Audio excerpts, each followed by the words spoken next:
يا بنات، معاكم آية. النهارده انا جايه اكلمكم عن ماسك بجد خطير للبشره. انا كنت راجعه من المصيف وكانت بشرتي مجهده من الشمس. وهو خلاها فاتحه وكمان اداها نضاره. فالماسك متكون من معلقه لبن بودره. هنرش عليها بتاع معلقه ميه ورد. وهنقلبهم مع بعض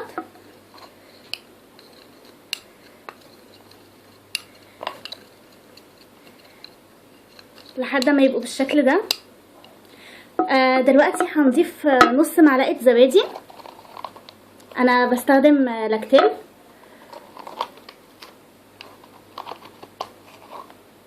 اهي.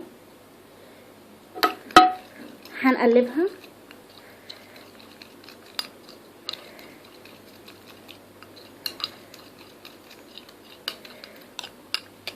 وهي النتيجه النهائيه للماسك، بيبقى كريمي كده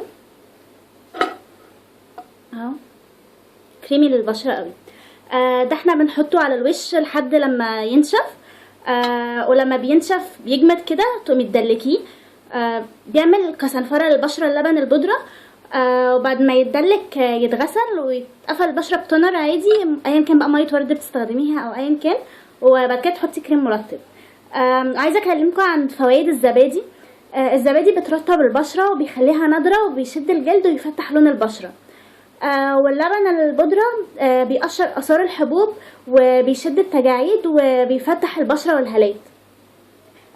الماسك ده طبعا وانت لسه راجعه من المصيف زيي تستخدميه بتاع مرتين او 3 مرات في الاسبوع، او ممكن يوميا كمان، لان هو ترطيب فمش مضر للبشره خالص. وبعد كده في العادي بقى تستخدميه مرتين في الاسبوع لان هو فوائده فظيعه يعني. وكده الفيديو يبقى خلاص. اتمنى الفيديو يكون عجبكم، ولو عجبكم متنسوش تعملوا لايك وسبسكرايب وشير، وهحط لكم لينك الفيسبوك في الديسكريبشن بوكس. اشوفكم في فيديو جديد، مع السلامه.